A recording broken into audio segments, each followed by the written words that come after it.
Voter പട്ടിക പരിഷ്കരണത്തിന്റെ ഭാഗമായി സംസ്ഥാന വോട്ടർ പട്ടികയിൽ നിന്ന് ഒഴിവാക്കപ്പെട്ടവരുടെ പട്ടിക പ്രസിദ്ധീകരിച്ചു.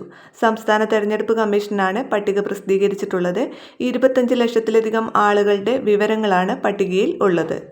ഇതിനെക്കുറിച്ചുള്ള വിശദമായിട്ടുള്ള വിവരങ്ങളും എങ്ങനെയാണ് പട്ടിക പരിശോധിക്കേണ്ടത് തുടങ്ങിയ കാര്യങ്ങളാണ് ഇന്നത്തെ വീഡിയോ ലൈക്ക് ചെയ്യാനും അതുപോലെ ഹൈപ്പ് ചെയ്യാനും മറക്കരുത്. അതുപോലെ ഉപകാരപ്രദമായി ഷെയർ ചെയ്യാനും മറക്കരുത്.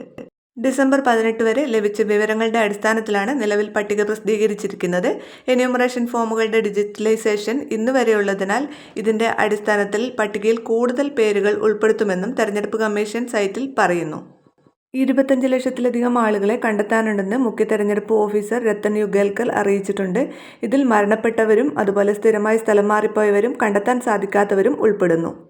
BLOമാർക്ക് നേരിട്ട് ഫോമുകൾ കൈമാറാൻ കഴിയാത്തവരെയും കണ്ടെത്താനാകാത്ത വോട്ടർമാരുടെ പട്ടികയിലാണ് ഉൾപ്പെടുത്തിയിരിക്കുന്നത്. ഇവരുടെ വിവരങ്ങൾ വെബ്സൈറ്റിൽ പ്രസിദ്ധീകരിച്ചു. പൊതുജനങ്ങൾക്ക് ഇത് പരിശോധിച്ച് ഉറപ്പുവരുത്താം. ഒരാളെ കണ്ടെത്താനില്ലാത്തവരുടെ പട്ടികയിൽ ഉൾപ്പെടുത്തിയാലും ഉടൻ തന്നെ അവരുടെ പേര് വോട്ടർ പട്ടികയിൽ നിന്ന് ഒഴിവാക്കില്ല.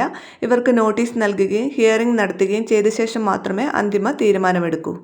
കൂടാതെ മരണപ്പെട്ടവരുടെയും സ്ഥലം മാറിപ്പോയവരുടെയും പേര് വിവരങ്ങൾ നീക്കം ചെയ്യുന്നതിന് മുമ്പായി 7-ാം നമ്പർ ഫോം ലഭിച്ചിട്ടുണ്ടെന്ന് ഉറപ്പാക്കണം. അല്ലാത്തപക്ഷം ചട്ടപ്രകാരമുള്ള നടപടിക്രമങ്ങൾ പാലിക്കാതെ വോട്ട് നീക്കം ചെയ്യില്ലെന്നും മുഖ്യ തെരഞ്ഞെടുപ്പ് ഓഫീസർ ഉറപ്പു നൽകി. ഇനി എങ്ങനെയാണ് പട്ടിക പരിശോധിക്കേണ്ടത് എന്ന് നോക്കാം. ceo.kerala.gov.in എന്ന ലിങ്കിൽ ക്ലിക്ക് ചെയ്യുക. തുടർന്ന് വരുന്ന പേജിൽ ജില്ല സെലക്ട് ചെയ്യാനും അതിന് താഴെയായി അസംബ്ലി സെലക്ട് ചെയ്യാനും അതിന് താഴെയായി ബൂത്ത് സെലക്ട് ചെയ്യാനും കാണാം.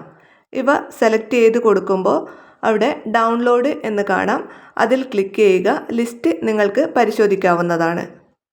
അതുപോലെ തന്നെ കരട് പട്ടികയിൽ പേരുകൾ ഉൾപ്പെടുത്തിയിട്ടില്ലാത്ത വോട്ടർമാരുടെ ബൂത്ത് തിരിച്ചുള്ള പട്ടിക പൊതു ഓഫീസുകളുടെയും തദ്ദേശ സ്വയംഭരണ സ്ഥാപന ഓഫീസുകളുടെയും നോട്ടീസ് ബോർഡുകളിൽ പ്രദർശിപ്പിക്കും. അതുവഴി വോട്ടർ പട്ടികകളും അവരുടെ പേരുകൾ ഉൾപ്പെടുത്താത്തതിൻ്റെ കാരണങ്ങളും പൊതുജനങ്ങൾക്ക് ലഭ്യമാകും. കരട് വോട്ടർ പട്ടിക ഡിസംബർ 23-നാണ് പ്രസിദ്ധീകരിക്കുക. പേര് ചേർക്കാനോ തിരുത്തലുകൾക്കോ ആക്ഷേപങ്ങൾ അറിയിക്കാനോ ജനുവരി 22 വരെ സമയമുണ്ട്. അന്തിമ വോട്ടർ പട്ടിക ഫെബ്രുവരി 21-ന് പ്രസിദ്ധീകരിക്കും. അപ്പോൾ വീഡിയോ ഷെയർ ചെയ്യാനും അതുപോലെ ചാനൽ സബ്സ്ക്രൈബ് ചെയ്യാനും മറക്കരുത്.